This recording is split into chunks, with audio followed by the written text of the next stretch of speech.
अस्सलाम वालेकुम नाजरीन, मैं हूं नईम हनीफ और आप देख रहे हैं coffee with RNN Eid special. बिल्कुल किसी तमहीद की मुझे ज़रूरत नहीं है जब ये शख्सियत हमारे साथ मौजूद होती हैं।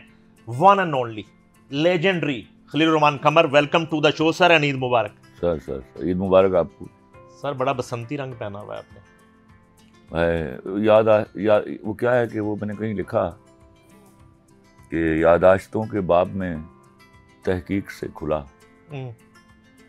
यादाश्तों के बाब में तहकीक से खुला, हर शख्स एक शख्स को भूला नहीं कभी। वाह वाह वाह वाह। तो वो किसी का शेर मैंने कभी ईद कार्ड पे पढ़ा था, इस हवाले से मुझे याद आ गया कि ईद आई है सुलगती हुई यादें लेकर, आज फिर अपनी उदासी पे तरस आता है। वाह वाह वाह। तो वो उस जमाने को याद करके ईद कार्ड से ही शुरू करते हैं। ये कहाँ चले गए ईद कार्ड? बदनसीबी हमारी। वो क्या है कि हमने बहुत कुछ गवा दिया इस सो कॉल्ड मॉडर्नाइजेशन में। हमने रोमांस खो दिया ईद का। वो जो ईद कार्डों के स्टॉल लगा करते थे, वो जो चूड़ियाँ खरीदी जाती थी, वो जो चुन चुन के हस्बे औकात उसकी जिसको भेजना है कि किस किस्म का है, किस किस्म की है, उसी हिसाब से ईद कार्ड खरीदे जाते थे। मेहंदी के स्टॉल होते थे।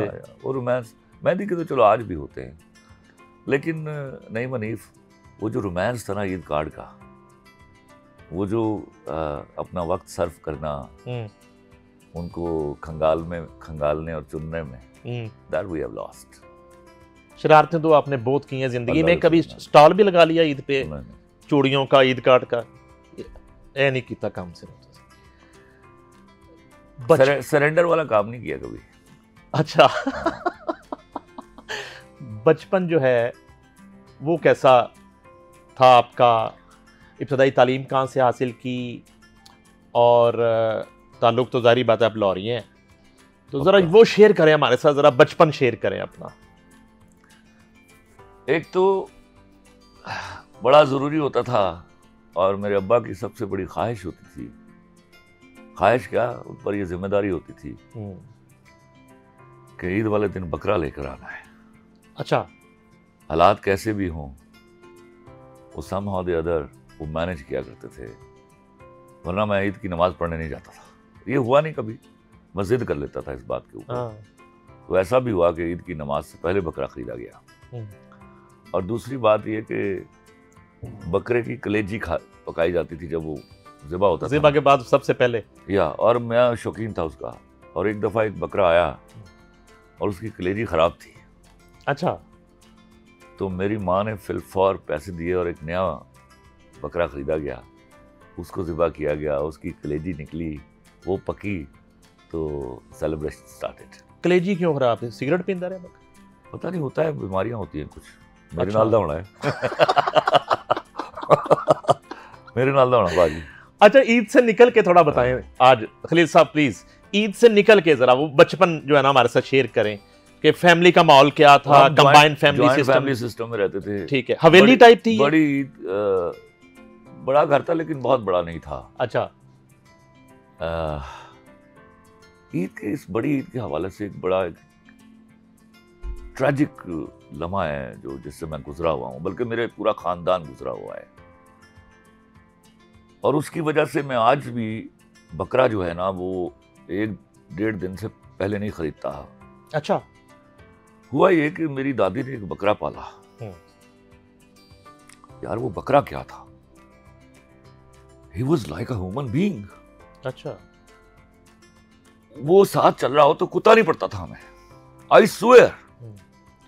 मैं स्कूल से आता था तो वो गेट दरवाजे से भाग के आता था। कोई 2 घर थे हमारा, 24, 23 और 22, उसके बाद चौक था। वो भाग के वहां आता था और यूं गर्दन नीचे करता था और मैं बस्ता उसके गले में डाल देता था और वो बस्ता लेके आता था। आई मीन के उसके होते हुए कुत्ता नहीं पड़ सकता था। कमाल है। सामने एक प्लॉट खाली था जिसके ओनर ने वहां टायर रखे होते, पुराने टायर, वो कारोबार करता था। ठीक है। नहीं बनी, अब वो 10-10 टायर तो कितनी हाइट बन जाती है। वो वहां खेलता था हमारे साथ, like kids used to play. कमाल हो गया। अब कुर्बानी की आ जाती, ईद आ जाती है सर, जो मेरे घर में तमाशा था, हम सब बच्चों को छत पे भेज दिया गया और ऊपर हमारा बड़ा कजन खड़ा कर दिया गया कि हम नीचे ना देखें, नीचे उसने ज़िबा होना था। अल्लाह जानता है कि ये कोहराम हमारे घर से जनाजा निकला नहीं हुआ जो हम बच्चों ने चीखा है। और मैं वो देख रहा था, मैं जरा थोड़ा अपुद रहा था, तो मुझे इतनी हिम्मत हो गई कि मैं दीवार मुंडेर तक चला गया और वहां से मैं झांक कर देख रहा था। मैं अल्लाह को हाजिर नाजिर जान के कहता हूँ, मेरे चचा ने उसकी टांगे पकड़ी हैं और मेरे ताया ने तकबीर फेरनी होती थी। खुदा की कसम खा के कहता हूँ वो हिला तक नहीं है। वाह। उसके बाद हम कोई रोए हैं, फिर हिम्मत नहीं हुई। फिर मुझे याद आई कुर्बानी असल में है क्या यार, ये तो हम लेके आते हैं शाम को, सुबह ज़िबा कर देते हैं, हमारी कोई वैल्यू अटैचमेंट नहीं होती उनके साथ। तो वो हिम्मत नहीं हुई। मेरा बेटा बड़ा जिद्दी होता है इस मामले में, लेकिन मैं ये नहीं कर पाया। नहीं, मैं आई गेट अटैच्ड। वो मुझे लम्हा याद आ जाता है कि जिसके साथ वक्त गुजार लिया हो। और इस तरह का वक्त यार, किस्से हैं उसके, वो इस तरह फिरा करता था हमारे साथ जैसे यार है हमारा। कमाल है। तो वो दुख देता आज तक। अच्छा, तब ये कसाईयों वाली ख्वारी नहीं होती थी? खासतौर पे लाहौर में ट्रेंड था कि खुद करना है। हमारे यहाँ आज भी खुद ही करते हैं। अच्छा। मेरे पहले अब्बा चचा करते थे, अब मेरे छोटे भाई करते हैं। अच्छा। अब मेरे छोटे भाई, मैं उस जमाने में मैं कभी लात फड़क नहीं सी देखी, आज भी हुई है, इंस्ट्रक्शन ही देता रहता हूँ बैठ के। वैसे तबीतन कभी कभी आप कसाई टाइप हो जाते हैं? नहीं, जब गुस्से में आते हैं। गुस्से में तो देखिए, आप अगर आप डिसऑनेस्टी करेंगे तो फिर मुझसे बड़ा कसाई कोई नहीं है। अच्छा, तो स्टडी का थोड़ा बताएं। इससे पहले जरा मेरी बेटी याद आ गई मुझे, आयशा 4 साल की है, तो वो लास्ट टाइम जब ना, तो वो भी छुप के कहीं देख रही थी मुझे। अब उसको जो है ना 2 दिन वो हालत उसकी, और उसको अब उसका भाई उमर और हम जस्टिफाई कर रहे हैं कि वो मैजिक हुआ था, वो मैजिक था, वो कसाई अंकल ने मैजिक कर दिया। मैजिक बकरे को जो है ना उसने टब में वो बदल दिया, वो मैजिक कर दिया। तो वो अब कहती है कि पापा वो मैजिक तो नहीं होगा? मैं कहनी पुत्र हूं मैं मैजिक नहीं होने देता, हम तेरे मैजिक वेखण नहीं देना, तेरे मैजिक वेखण नहीं देना। अच्छा जी, स्टडी लाहौर शादबाग से। अच्छा। MC primary school, government girls model school, उसके बाद गवर्नमेंट हाई स्कूल शादबाग, ना इस्लाम आशरा स्कूल, क्योंकि एमसी प्राइमरी इस्लाम आशरा में था तो वहाँ पता चला कि स्कॉलरशिप का इम्तहान नहीं, वजीफे का इम्तहान नहीं हो सकता यहाँ। अच्छा। तो बस shifted back to MC primary school Shadbagh.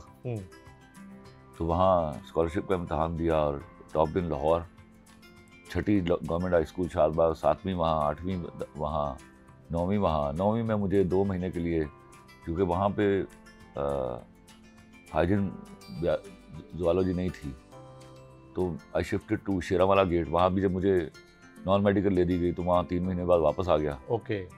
वहीं शादबाग से मैट्रिक किया, इस्लामिक कॉलेज सिविल लाइन से एफएससी की, जिना इस्लामिक कॉलेज ऑफ कॉमर्स से बीकॉम किया, पंजाब यूनिवर्सिटी से बाकी पढ़ाई, फिर बैंक और अल्लाह। शादबाग से कब निकले और कितना 87 मुश्किल था वहाँ से निकलना?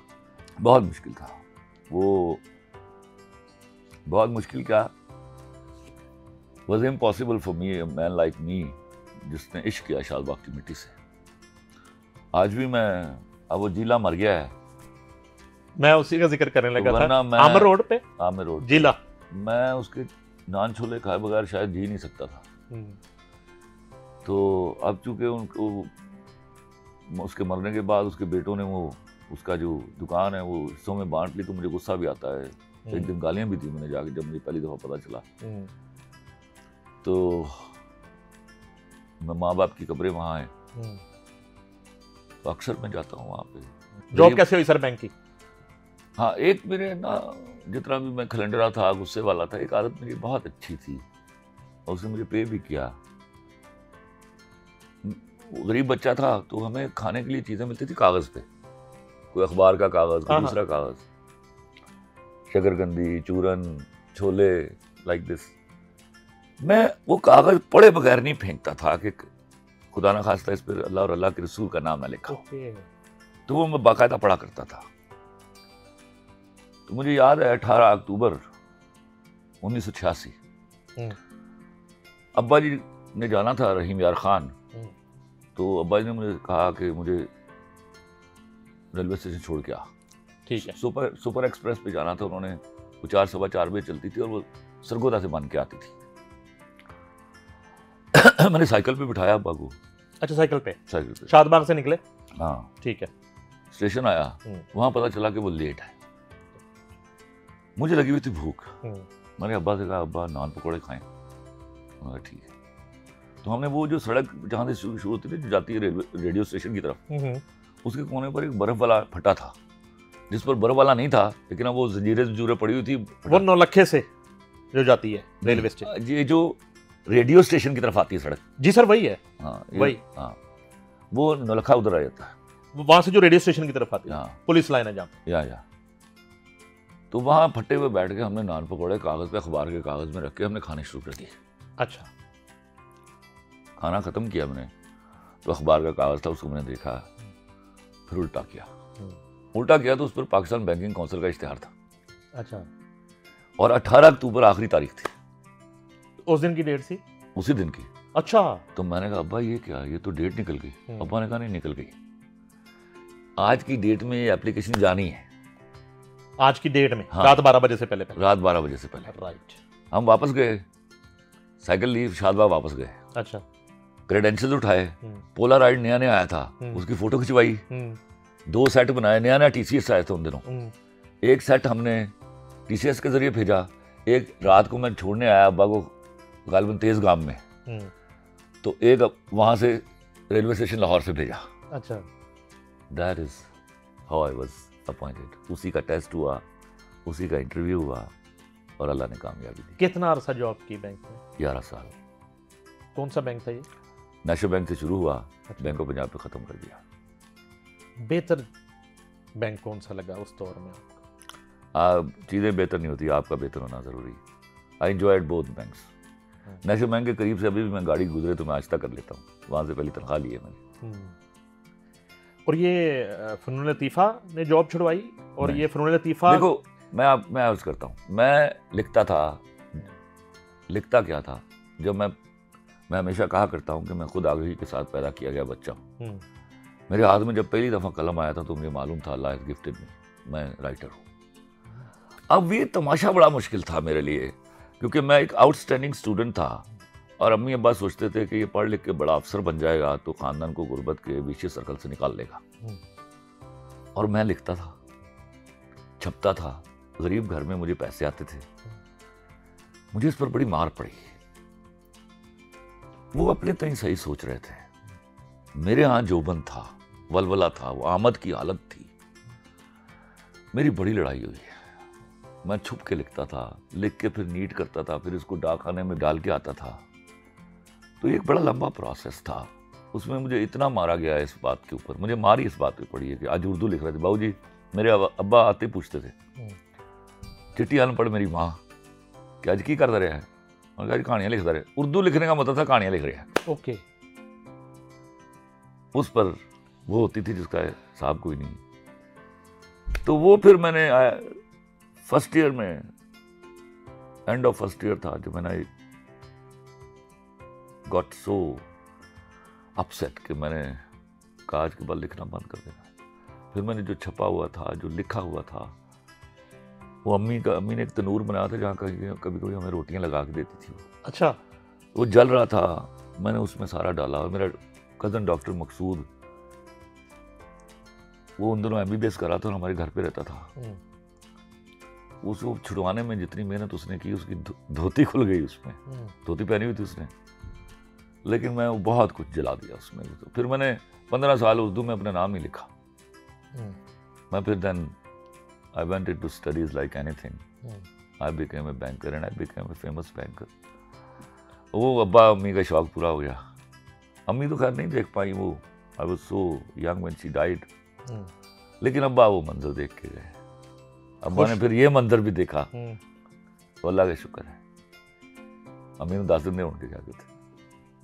आपकी तहरीरों पे बाद में आते हैं, अल्लाह ताला उनके दर्जात बुलंद करे दोनों के। सबके जिनके वालिदैन चले गए, ये जो है ना, अल्लाह वो जो रहन सहन था, वो जो तहजीब थी, वो जो भाईचारा था, वो जो हया थी, वो जो बिला झिझक एक दूसरे को अपने घर पे बुला लेना था, वो कल्चर कहाँ चला गया?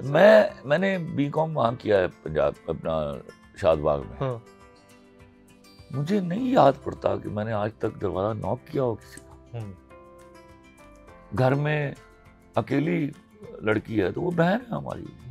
मैं साइकिल पे जा रहा हूँ, रास्ते में लड़कियों की कॉलेज की बस आ गई है, तो मैं साथ साइकिल रोकता था, किसी ना किसी दोस्त की बहन उतरती थी, उस कैरियर पर बैठती थी, पहले मैं उसको घर छोड़ के आता था, फिर आगे सौदा लेता था। वो we have lost that, I tell you, we have lost that. वो आज भी उसी तरह बात करती हैं। कभी अभी मुझे याद है, मेरी एक दोस्त की बहन का मुझे कोई 30 साल बाद फोन आया, तो the way she was talking it was like that and I was enjoying it. I was nobody for her. कभी रीजन समझ आई? कभी जानने की कोशिश की आपने? ये इसने बर्बाद कर दिया, इसने एक्सपोज कर दिया, बहुत कुछ जो छुपा हुआ था वो एक्सपोज हो गया, और उसके बहुत बुरे नताइज हुए। आज if you talk of education in Pakistan, there is no education, I guarantee. आप एक फॉलोअर हैं, भेड़ चाली। आपको तो आज तक ये इदराक नहीं हो सका कि आपको मारने के लिए बड़ा सिंपल गोर इजाद किया गया, कि आपको अंग्रेजी ठूंस दी गई आपके दिमाग में। और मैं पिछले कई सालों से चीखे मार के बोल रहा हूं कि आदमी जिस्म की गुलामी से आजाद हो जाता है, जबान की गुलामी से आजाद नहीं होता। आप धर लिए गए, आपको एहसास ही नहीं हो रहा, आप अंग्रेजी बोलने को प्राइड समझते हैं। यार लानत है हम सबके ऊपर। मैं भी बोलता हूँ, मैं तो गुस्से में बोलता हूँ। मैं तो अब्बा से भी, मैं जब अंग्रेजी में यूनिवर्सिटी ओवरऑल टॉप करता था, साथ अंग्रेजी में टॉप होता था, मैं अब्बा को ऐसे किया करता था, क्या रही तेरी अंग्रेजी। दुनिया में आप देखिए ना, आपने ये तमीज उनसे सीखी जिनके करिकुलम अपनाए हुए आपने, कि वो हमेशा डाटा कलेक्ट करते हैं before they plan, they do something. तो आप डाटा कलेक्ट कर लीजिए। दुनिया में कोई मुल्क है जिसने अपनी जबान के अलावा काम किया और तरक्की कर ली हो? There is no one single example. एक मिसाल नहीं आपके पास। आप एक वो कौवे हैं जो हंस की चाल चल रहे हैं। इसलिए मैं हमेशा कहता हूं, बैठ कर लीजिए मेरे साथ, किसी को बिठा लीजिए मेरे साथ। I am a very good student of economics, तो मुझे आप बता दीजिए कि आपके पास तरक्की का कोई तरीका है? नो वे। आप जब तक अपनी जबान में काम शुरू नहीं करेंगे, तरक्की नहीं करेंगे। तो ये जो लीडरों के जुमले होते हैं ना कि अब हम टेक ऑफ करने वाले हैं, ना ना, हम किसी जलालत की तरफ टेक ऑफ करते हैं। आप मुझे कभी सोचिए बैठ के, दुनिया में जिस जिस मुल्क ने अपनी जबान में काम किया उसने इजादात की हैं। आपने 78 सालों में टके की कोई चीज इजाद नहीं की, इजाद की हुई बर्बाद की है आपने। आप तो बिल्कुल पैरासाइट है ना। आज लोग आपको असला देना बंद कर दें, फारिग है आप लोग। आज आपको लोग डिफरेंट मशीनरीज बंद कर दें, नो प्रोडक्शन तो वैसे भी नहीं हो रही।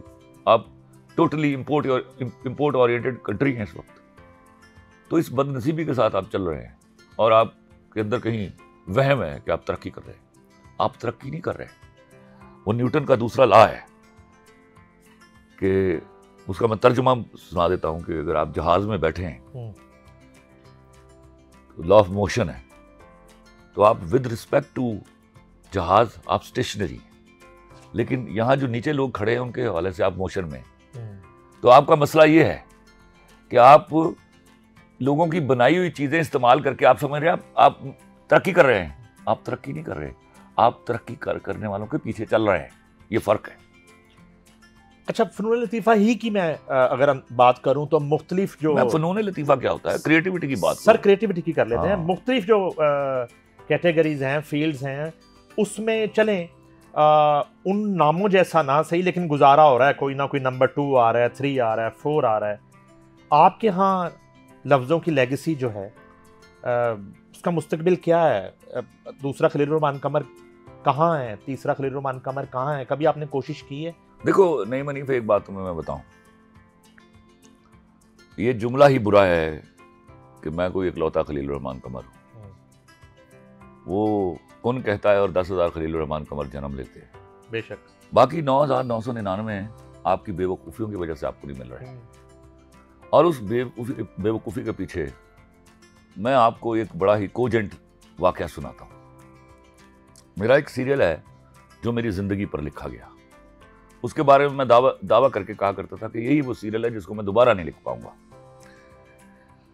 तो उसका एक डायरेक्टर लिया, मेरा बड़ा चहेता था वो, और उसके पास मेरे ऑलरेडी 3 सीरियल और भी थे। ठीक है। मतलब इस तरह की मेहरबानी शायद अल्लाह ने किसी पर की हो कि किसी के पास यक बयक मेरे 4 सीरियल हो। हत्ता कि मेरा जो चहेता तरीन यार है नदीम बेग, उसने मुझसे गिला किया। वो ऐसा आदमी नहीं है। उसने एक दिन मुझे कहा कि खलील साहब, मैंने इतना बड़ा आपको हिट दिया हुआ है मंजली, और मेरे पास आपका दूसरा सीरियल कोई नहीं है। मैंने कोई बात नहीं नदीम, तेरे पास मैं हूं ना। एक दिलासा था। वो जो मेरा चहेता डायरेक्टर दूसरा था, वो तरले मिनते करके सब कुछ ले जाता था मुझसे। तो अब we were about to start the shooting. तो समीना हुमायूं सईद इसकी प्रोड्यूसर थी। तो मैं वो लाहौर उसको आया, मतलब प्रिपरेशन यहाँ तक पहुँच चुके थे कि मैं लोकेशन विजिट करने के लिए गया उसके साथ। उसको शेरगढ़ की लोकेशन दिखा के लाया। And it was, I think it was in about fortnight के हम वो शूटिंग शुरू करने वाले थे। तो मैं कराची पहुँचता हूँ और मैं उस दिन गालिबन सीधा ही मैं हुमायूं के ऑफिस गया हूँ। तो Humayun was sitting alone in the room. तो मैंने पूछा, मैंने कब कर रहे हो शूटिंग शुरू? तो उसने कहा बस शुरू कर रहे हैं। तो साहब एक बात आपको कहूँ, आप बुरा तो नहीं मनाएंगे? मैंने कहा इंशाल्लाह तू मारने तो कुछ चवल ही लगा है जो इसकी वजह से मैं बुरा ही मनाऊंगा, लेकिन तू बोल। उसने मुझसे 2 दफ़ा 3 दफ़ा कहा खलील साहब बुरा नहीं मनाएंगे, आपकी मेहरबानी। हाँ मैंने कहा मैं नहीं मना। कहता वो उसने पढ़ा है डायरेक्टर ने सीरियल, वो कहता पेस स्लो है इसकी। हाँ अच्छा। मैंने फोन लगाया उसको। कहता खलील साहब आपने अभी वादा किया मुझसे। मैंने कहा मैंने वादा किया ना, मैं कुछ नहीं कहूंगा, तुम करोगे बात। क्या कहूंगा? मैंने कहा मैं तुम्हें चिट्ठी पर लिखते देता जाता हूँ, तुम बोलते जाओ, पूछते जाओ उससे। इन कामों में हुमायूं बड़ा खुश होता है। उसने फौरन फोन लगाया उसको। हाँ इधर उधर की मारने लगा। तो फिर कहता है यार बात सुनो। मैंने पहली चिट दी। मैंने कहा पूछो कितने एपिसोड पड़े इसके? अब ये गौर से सुनना प्लीज। उसने कहा अच्छा हाँ बताओ, ये सदके तुम्हारे के कितने एपिसोड पड़े हैं तुमने? उसका फौरन जवाब आया खलील साहब बैठे हुए हैं। तो मुझे वो सुनाई दे रहा था। मैंने चिट पे लिखा उसको। मैंने कहा बदतमीजी से मेरा नाम लो ताकि उसको पता चले मैंने यहाँ नहीं हूँ। उसने कहा वो यहाँ क्या करेगा यार, बला बला कुछ कहा उसने। उसका क्या काम यहाँ पे? ताकि उसको पता चले कि मैं यहाँ नहीं हूँ। तो वो आए बाएं शाएं करने लग गया। तो कहता बता ना कितने एपिसोड पड़े हैं? तो जब उसको यकीन आ गया कि मैं वहाँ नहीं हूँ, तो उसने कहा मैंने 8 एपिसोड पढ़े। तो मैंने मुझे उसे रिपीट किया 8। मैंने अगली चीज पे लिखा। मैंने कहा पूछो ये एपिसोड कहाँ से लिया है इसको? ये वो सीरियल था जिसका ओरिजिनल स्क्रिप्ट भी समीना हुमायूं सईद ने मुझसे ले लिया था, और मैं हंस रहा था इस बात के ऊपर। हत्ता कि एक दिन मुझे रात को 1 बजे भाभी का फोन आया और मुझे कहती है खलील भाई ये हुमायूं मुझसे पढ़ने के लिए स्क्रिप्ट मांग रहा है, दे दो इसको, समझ आ रही? तो मैं हंस पड़ा। तो मैंने कहा दे दीजिए, मतलब ये कोई सवाल है करने का? तो मैंने कहा इससे पूछो किससे लिए एपिसोड? हुमायूं ने पूछा हाँ यार ये बता ये एपिसोड किससे लिए तुमने? अब वो शोर हो गया। कहता खलील भाई बैठे हुए। मैंने कहा फिर बदतमीजी कर। उसे मुझे गाली देके मेरे बारे में बोला कि वो यहाँ क्या कर रहा है यार, वो तो लाहौर बैठा हुआ है। अच्छा बता। अब हुमायूं को पता चल गया ये झूठ बोल रहा है। हुमायूं मुझे रख के ना वो कहता है झूठ बोल रहा है। मैं कहा ना हुमायूं मैं अपने लिए नहीं कर रहा, तो इससे सवाल पूछता जा। वो बुज़िद हो गया हुमायूं। कहता बता ना यार किससे लिए एपिसोड? अब ये तो कह नहीं सकता था कि मैंने समीना हुमायूं से इससे लिए। कहता मैंने खलील भाई से लिए। जब उसने ये कहा ना, मैंने इस तरह मोबाइल पकड़ा उससे। मैंने कहा बात सुनो, ऑफिस पहुंचो जरा। खलील भाई, मैंने कहा आधे घंटे में ऑफिस पहुंच जा, इसी में खैर है। मैंने फोन रख दिया। हुमायूं फिर कहने लगा, यार खलील भाई आपने मुझसे वादा किया था। मैंने कहा हुमायूं कलमा पढ़ के कहता हूँ, ये मैं अपने लिए नहीं कर रहा हूँ, तुम देखो तो सही क्या होता है। ये 25 मिनट में आ गया, इसके साथ एक और भी लड़का था। आते इसने मेरे गोडे पकड़ लिया, मैंने उठ बैठ। खलील भाई आई एम सॉरी। मैं नो सॉरी। सुनो हुमायूं, आज मैं तुम्हें बताऊं कि तुम लोग बाकी के 9,999 खलील रहमान कमर तुम लोगों को क्यों नहीं मिल रहे हैं। अब देखो, एक और खलील रहमान कमर है, उसने एक लिखी स्क्रिप्ट, मुझे तो अल्लाह ने खलील रहमान कमर बना दिया ना। अब उसने हुमायूं सईद के पास पहुंचना है, वो एक बड़ा प्रोड्यूसर है, किसी ना किसी तरह वो पहुंच गया। उसने आपको 4 एपिसोड दे दिए, आपने खुद तो पढ़ने नहीं है, आपने ऐसे किसी घटिया आदमी को देने हैं, डायरेक्टर को, लो पढ़ो ही, ठीक है। वो ले गया। अब वो महीना भर नहीं पढ़ सका, लेकिन उसने नंबर तो टांगने हैं तुमसे। तुम एक दिन पूछते हो कैसा भी स्क्रिप्ट, वो कहता है अच्छा है लेकिन स्लो है। अब वो खलील रहमान कमर आता है तुमसे मिलने के लिए, और तुम उसको कहते हैं स्लो है। मेरे डायरेक्टर ने कहा है कि स्क्रिप्ट स्लो है। अब जो क्रिएटिव आदमी है ना, उसकी 2 ही सूरतें होती हैं, या वो गैरतमंद होता है या जरूरतमंद। वाह। वो गैरतमंद होगा तो मेरे जैसे तरह बिहेव करेगा, वो उठा के मारेगा कोई चीज तुम लोगों के मुंह पर, स्क्रिप्ट लेकर चला जाएगा। और अगर वो जरूरतमंद होगा तो वो उस अच्छी लिखी हुई स्क्रिप्ट को तेज करने में लग जाएगा, हालांकि तुम्हारे डायरेक्टर ने पढ़ा ही नहीं है। इसलिए आपको बाकी के 9,999 नहीं मिलते। तो मैंने उसको 4 सीरियल में कट किया, वहीं बैठे थे। मैंने कहा ये तो सजा है, ये तुम लोगों की वजह से है कि मेरे यहाँ का क्रिएटिव आदमी अपने मकाम तक नहीं पहुंच रहा। आपको समझ आइए? बिल्कुल आइए। कभी असिस्टेंट नहीं आपके साथ रहा? कभी किसी ने, मेरे सामने कई लोग आए हैं जो आपसे सीखना चाहते हैं, और आपने कभी मौका नहीं दिया लोगों? एक बात आपको मैं समझा दूं, नहीं मनीफ, जो क्रिएटिव आदमी है ना, जिसको अल्लाह ने दिया हुआ है, उसको किसी से सीखने की जरूरत नहीं होती। उसका उस्ताद उसका ऑब्जर्वेशन है। मैं ज्यादा से ज्यादा टेक्निकली बता सकता हूँ, मैं बताता हूँ कि यहाँ सीन शुरू करते हैं, इसको इन कहते हैं, इसको आउट कहते हैं, नॉर्मली सीन इस तरह शुरू होना चाहिए, इस तरह मेरे यहाँ ये चीज है, उसके हाँ हो सकता है मुझसे बेहतर हो, लेकिन ये उसने अपने तक डिसाइड करना है। मेरे यहाँ ये जुमला शुरू से मैं नहीं मानता था, ये इस पर भी बहस हो गया अभी जब तुम्हारे चैनल से चलेगा, कि वो फला शायर से सलाह ले रहा है। ओ ना ना, आई एम सो सॉरी, जो शायर होता है उसकी सलाह लेने की जरूरत नहीं पड़ती। ये दुकानदारी थी जो उन्होंने लगाई हुई थी कि 4 शागिर्द हैं एक शायर के। शायर कभी किसी का शागिर्द नहीं होता।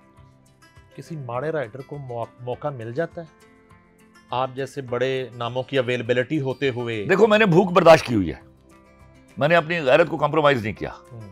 तो इनको भी ये सीखना होगा कि गैरत को कॉम्प्रोमाइज ना करें। जब गैरत को आप कॉम्प्रोमाइज करते हैं तो आप कहीं ऊपर बताते हैं कि तू नहीं है, हुमायूं सईद है या अब्दुल्ला कादवानी है। नहीं, वो है ऊपर बैठा हुआ।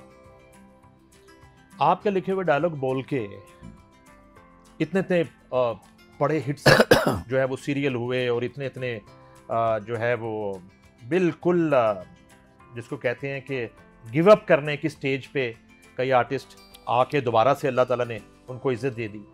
ये 6 फुट प्लस हाइट, एक खूबसूरत आदमी, एक्सेंट जो है वो शायद किसी का हो ऐसा, वैसी अंग्रेजी। तो कभी आपने नहीं सोचा कि मैं भी कोई अच्छी जी रविंद्र नाल हीरो आ जा? एक जमाने में देखो 2-3 सीरियल्स में मैंने काम भी किया। अच्छा। और बड़ा अच्छा काम हुआ वो, लंडा बाजार में, बूटा फ्रॉम टूबा टेक सिंह में, दिल्ली के बांके में। लेकिन फिर वक्त नहीं रहा। मेरा एक पाँव लाहौर होता था, एक कराची होता था, तो मेरी वजह से फिर शूटिंग डिस्टर्ब होती। तो जब आप एज ए प्रोड्यूसर सेट पर होते हैं ना, तो वैसे एक्टर डरा होता है आपसे। तो ये मैं नहीं चाहता था। तो अच्छा नहीं है, किसी और को मौका मिल गया। लिखारी ना होते तो क्या होता? मैं लिखारी होता। मैं उसमें मैं तय नहीं कर पाया ना, क्योंकि वो पहले दिन से मुझे मालूम था। अब ये उससे पूछना पड़ेगा, मैं लिखा ही ना होता तो क्या होता।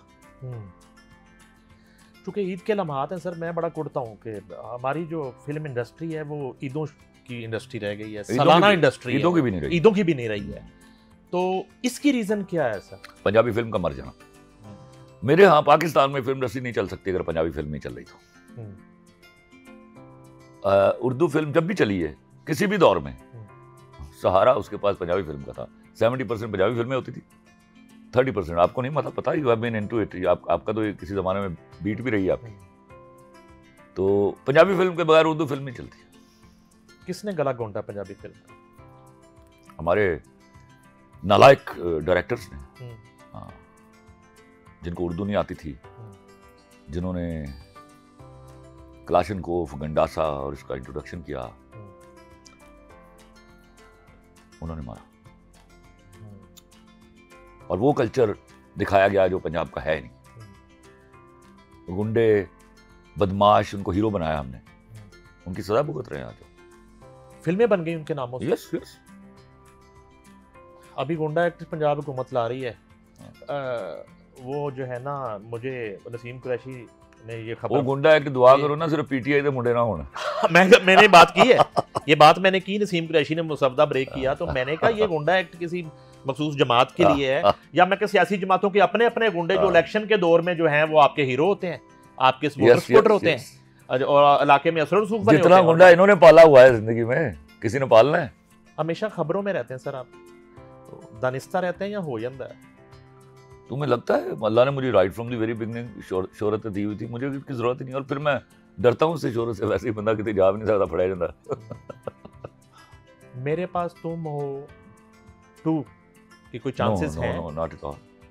वजह सर मैं अल्लाह ने इज्जत दी, वो मनाज़र तो मैंने देखे, मैं उधर लस्सी पा दिया, लस्सी पानी पा दिया, ये नहीं करता मैं कभी। ये मेरे लिए सरप्राइज था कि राइटर इतना पॉपुलर हो सकता है, यानी कि जो उसमें मैंने देखा। और मैं आज भी कहता हूँ, मैं रहूं ना रहूं, मेरे राइटर को इतना ही पॉपुलर होना चाहिए, क्योंकि असल में तो काम उसका है, बाकी सबका तो फ्लू लगा हुआ है उसके ऊपर। एक राइटर है जो नई सोच लेके आता है, डायरेक्टर के पास तो वही 7, 8, 10 शॉट है, वही लेता है वो। ऐसे नहीं हुआ जैसे आपने राइटर का जो हक उसे नहीं मिलता था, छीना है आपने? अल्हम्दुलिल्लाह, अल्हम्दुलिल्लाह। मैं जब इंडस्ट्री में गया ना तो मैंने देखा अपने हीरोज को राइटर के सामने खड़े होकर सीन। अब मैं एज ए प्रोड्यूसर राइटर गया हुआ था, तो वो राइटर के सामने खड़े होकर लाइनें काट रहे हैं, वो मैं कहता डी खैर हो जो। उस दिन मैंने फैसला किया, मैं अगर यहाँ रहा तो बड़ा मसला हो जाएगा तुम लोगों के लिए। और मैं आज भी एलानिया बोलता हूँ, जिस दिन ये वाली चीज मेरे पास नहीं रहेगी मैं इंडस्ट्री में नहीं रहूंगा। राइटर की इज्जत नहीं करेंगे, आपसे बड़ा बेगैरत आदमी कोई नहीं है। आप क्रिएटिविटी के पीछे फिर डांग लेके पे हो तुसी, फिर डोंट कॉल इट ये फनून लतीफा है, फिर ये लतीफा ही है, लतीफा ही है। हाँ, आपको राइटर का सबसे पहले एहतराम करना है, उसके स्क्रिप्ट की, वो अल्लाह की देन है उसके पास, उसकी स्क्रिप्ट का एहतराम करना है। यही तो सिखा दो, आपने एहतराम करवाया या एहतराम किया गया आपका? एहतराम वो क्या है? सानू दसो। मेरे वो हफीज जलंधरी के 2 अशार हैं, फिट आते हैं मेरे ऊपर। जहां कतरे को तरसाया गया हूं, वहीं डूबा हुआ पाया गया हूं। हफीज अहले जहां कम मानते थे, बड़े जोरों से मनवाया गया। वाह वाह वाह, क्या कहने, क्या करना बाकी जिंदगी में? अभी बहुत कुछ करना, अभी किया गया, आखिरी सांस तक लिखना चाहता हूँ। जो अल्लाह ने मुझे दिया हुआ है वो दे के जाना चाहता हूँ। खलील रहमान कमर से अब तक वो काम लिया गया है जिस पर उसे मलका हासिल? I don't know। लेकिन ये है कि ये कभी भी नहीं सोचा कि हो गया है, कर लिया है मैंने कुछ, ना ना। मुझे हमेशा, मैं भूल जाता हूँ, सीरियल चले सबसे पहले उसको भूलता हूँ कि उसका खन्नास ना मेरे अंदर आ जाए। मेरे पास तुम हो गया, तुम हो गया, प्यारे अफजल हो गया, सदके तुम्हारे हो गया, मैं मर गई, शौकत अली हो गया, बहुत सारे। मैं अगले दिन भूलता हूँ उसको, बल्कि मैं अपने यार को भी कहा करता था, नदीम बेग को भी, कि अगले दिन भूल जाना हिट को, ये मैं और तुम नहीं करते, ये उसकी कबूलियत करते। नहीं, कभी हंसते नहीं है कि यार मैं तो इससे बहुत बड़ी चीज कर सकता हूँ, लेकिन मेरे को की मांगता? मैं इस बात पे हंसता हूँ, जब पहली दफा मेरा टीवी पर नाम चला तो मैं हंस रहा था, तो मेरी बीवी मुझसे कहती है हंस क्यों रहे हो? मैं कहा दे यार, स्क्रिप्ट हो रहा है ना, मेरा चल रही। अच्छा, ये तो उसकी मेहरबानी थी। मैंने तो लिखा ही वही है जो उसने दिया। खुद से बैठ के कभी खलील रहमान कमर बन के तो मैं लेके कुछ नहीं पाया। वो उस दिन फिर चिट्टा कागज सवेरे निकले। तो ये उसकी मेहरबानियां थी, नाम मेरा चल रहा है। अच्छा, चूंकि आपकी पूरे मुल्क में मोहब्बत है तो मैं इसलिए थोड़ा सा आपसे ये बात कर रहा हूँ, अदरवाइज मैं कोई ये बात कभी किसी कंट्रोवर्सी के लिए या शरारत के लिए कभी नहीं करता। अल्लाह के फजल ना तो करने लगा। ये कराची इंडस्ट्री, लाहौर इंडस्ट्री, ये फलानी इंडस्ट्री, ये क्या है? पाकिस्तान इंडस्ट्री ये है। एक मिनट रुको, ये क्यों है? एक जमाने में हमने कराची के साथ बड़ी ज्यादती की थी। वो क्या? आपको नहीं मालूम? फिल्म बनती के लाहौर में थी, ठीक है। कराची के लोगों को हमने उस तरह एंटरटेन नहीं किया था। आज वही सलूक हमारे साथ हो रहा है। ये हमने भी गलती की थी, वो भी गलती कर रहे हैं। इस गलती में क्या हो रहा है कि आपका इमेज, कलेक्टिव इमेज डिस्ट्रॉय हो रहा है। ये पाकिस्तान फिल्म इंडस्ट्री, समझो, अगर ये दोनों पूल करते, क्रिएटिव और फाइनेंशियल रिसोर्सेस को, तो हम पाकिस्तान फिल्म इंडस्ट्री बना सकते, समझो। इसका नुकसान हो रहा है। अभी सारा काम कराची चला गया। That's crime, that's a crime. इतनी फर्टाइल, क्रिएटिवली सबसे फर्टाइल इलाका आपका पंजाब का है, आप ये नहीं कर सकते। और इस तरह फिर चीजें मर जाती हैं। देखो, एक जमाने में जब लाहौर में इंडस्ट्री मर रही थी, मैं चीखे मार रहा था उस वक्त भी, इनको बोल रहा था। लेकिन उस वक्त एक उम्मीद थी कि ये गमारों के हाथ से अगर इंडस्ट्री तबाह भी हो गई तो पढ़े लिखे संभाल लेंगे। लेकिन नहीं मनीफ, अगर ये पढ़े लिखों के हाथों बर्बाद हो जाती है फिर कौन संभालेगा? ये अलमिया है। इस वक्त हम इस पर्टिकुलर चीज से दो चार। जो नई मनीफ का खलील रहमान कमर है ना, वो सिर्फ लफ्जों का व्यापारी नहीं है, वो तो बहुत बड़ा इकोनॉमिस्ट भी है। अल्हम्दुलिल्लाह। वो बहुत बड़ा स्पीकर है, लोग उसको सुनते हैं। अल्हम्दुलिल्लाह। तो आपने अपने आप को सिर्फ तहरीरों तक महदूद क्यों कर रखा? मैं अर्ज करता हूं उसकी रीजन क्या थी। ये वो जगह थी जहां से मुझे नजर आता था मैं कुछ कर जाऊंगा। इकोनॉमी में जिस तरह के ढकोसले हैं मेरे मुल्क में, मैं कुछ नहीं कर सकता था। मुझे बैंक में बैठ के मक्खी पे मक्खी मारनी थी, समझे आप? या मैं इकोनॉमिस्ट भी हो जाता तो economist are attached to political parties, वो उसी का एक स्पोक्समैन होते हैं। इकोनॉमी तो बढ़ गई ना हमारी। हमारे जिस पार्टी का वो इकोनॉमिस्ट ही होता है ना, जिसको हम नॉर्मली वजीर खजाना लगाते हैं। एग्जैक्टली। अब ये अलमिया है। अभी आप जैसा बैंकर लगाया एक, कौन है वो? वजीर खजाना जो हमारे हैं, वो हबीब बैंक के समथिंग प्रेसिडेंट थे। इशरत। औरंगजेब कुछ नाम है मेरे तो जेल में नहीं है, पॉपुलर आदमी। देखिए, पॉपुलर मैं उसको मानता हूँ जिसने, जो मुल्क को कौम के लिए कुछ करता है, जो जमात के लिए कुछ करता है। Is nobody for me, is nobody. आपके यहाँ तो पॉपुलैरिटी जुल्फकार अली भुट्टो वाली होनी चाहिए ना? हाँ, वो पॉपुलर था। वो पॉपुलर अपनी तो बहुत सारी गलतियों के साथ, जितना बड़ा वो पैट्रियट था, सन ऑफ सॉइल था, वो कम कम नसीब होगा आपको। और उसके बाद इमरान खान, पीपल्स पार्टी से जो मेरा कुल सफर है वो खान साहब की तरफ है। भुट्टो साहब के लिए लिखा कभी कुछ? नहीं, कुछ नहीं लिखा। मैंने अपने वालिद मैं शौक में चला गया जब 79 में उनको फांसी हुई। उस अलमी से मैं बहुत साल बाहर नहीं निकला। मैंने 3 साल की उम्र से मैं फौजी को देख के सल्यूट किया करता था। उन 11 सालों में मैंने सल्यूट नहीं किया जिसमें ज़िया उल हक है। वो मेरी तारीख का बदतरीन आदमी था जिसने मेरे मुल्क को आज इस कदर तबाही में तक पहुंचाया। क्या एज थी आपकी भुट्टो साहब की फांसी के वक्त? I was 17 years, 16 and a half। वो मेरी कौम का बहुत बड़ा अलमिया है। लियाकत अली की शहादत के बाद दूसरा बड़ा अलमिया जो है, बल्कि वो लियाकत अली की शहादत से भी ज्यादा बड़ा अलमिया था। That was the crime committed to this nation, जिसकी सजा हम आज तक भुगत रहे हैं। और वो सही कहता था, कटहरे में खड़ा होकर उससे कहा था, मुझे मर्डर किया ना तो आप 100 साल तक भुगतोगे। अभी 100 साल पूरे नहीं हुए, आप भुगत रहे हो। अपने वालिद साहब के बाद मैंने आपको देखा है कि आपको 1953 का भी क्रिकेट मैच लगा हो तो आप वो देख रहे होते हैं इस तरह, क्यों मैंने दसना नहीं कि अगे की हुआ है। ये आपका क्रिकेट से लव है, इश्क। ये क्या हो गया हमारी क्रिकेट के साथ? अभी वही जवला गला दौरा है। आपको क्रिकेट नहीं, अब नहीं देखता इनका मैच। अब मुझे लगता है बेकार लाशें हैं ये। वो हॉकी को जो सवाल हुआ था तो आखिरी कुछ चंद मैच देखे तो मुझे लग रहा है मैं ये वही देख रहा हूँ। बदबख्ती है। सियासी क्रिकेट हो गई काफी देर से हो चुकी। प्लेयर्स लेकिन अच्छे भी थे अभी। भूखे हाथ कटोरा आया, पानी पी के आप गए। कैसे ठीक हो सकती क्रिकेट सर? अभी ईमान का जो दखूल है ना, उसका मुझे तरीका नजर नहीं आ रहा। जब हम ये सोचकर हज कर लेते होंगे कि पिछले गुनाह माफ हो जाएंगे, फिर इस मुल्क में कुछ नहीं होने वाला। सियासत से कभी दिलचस्पी रही? अल्लाह ना करे मुझे सियासत से कोई दिलचस्पी हो। जहाँ जिस जगह ये कहा जाता होगा कि सियासत में कोई चीज़ हरफ आखिरी नहीं होती, तो मतलब आप तो गैर शरई काम कर रहे हैं ना, कि झूठ से शुरू हो गए झूठ पर ख़त्म हो जाते हैं। नजरियाती लोग हरफ आखिर होते हैं, उनको नहीं बदला जाता। ये तासुर है कि आप का बयानिया जो खवातीन मुखालिफ है या बना दिया गया है?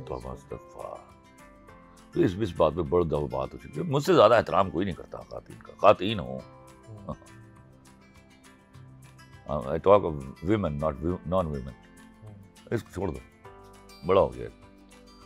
अब वो जो सेक्शन था वो आधी मौत तो मर चुका है, आधी से ज्यादा मौत मर चुका है, तो इंशाल्लाह बाकी भी मर जाएंगे आहिस्ता आहिस्ता। आप एक ऐसी सोसाइटी को कभी आगे नहीं लेके जा सकते जिसमें आप डिफरेंट मर्दों में और डिफरेंट औरतों में तमीज ना कर सके। आपको तमीज करनी होगी। आपको भेड़िया मर्द को भेड़िया मर्द कहना होगा, आपको भेड़िया औरत को भेड़िया औरत कहना होगा। इसलिए अगर आप जिंदा रहे तो इवेंचुअली आपको अपनी सोशल नॉर्म्स के उस हिस्से को दोबारा से वसूल करना है जहां से आपका तरक्की का सफर शुरू होगा। वरना मुझे तो कोई उम्मीद नजर नहीं आती। हालांकि मैं नाउम्मीद होने वाला आदमी नहीं था, तो पिछले 2-2.5 सालों में नाउम्मीदी हुई है मुझे। नामुमकिन है। आप देखिए, मर्द की जिंदगी जो है ना, वो सुबह वैगनों में बैठ के बच्चा होता है, स्कूल जा रहा है, गिड्डा आई है उन्होंने, वो उसके बाद नौकरी की तलाश में जाता है, वो मेहनत कर रहा है, न्यूक्लियस एक औरत होता है। उस औरत की वफादारी शर्त है।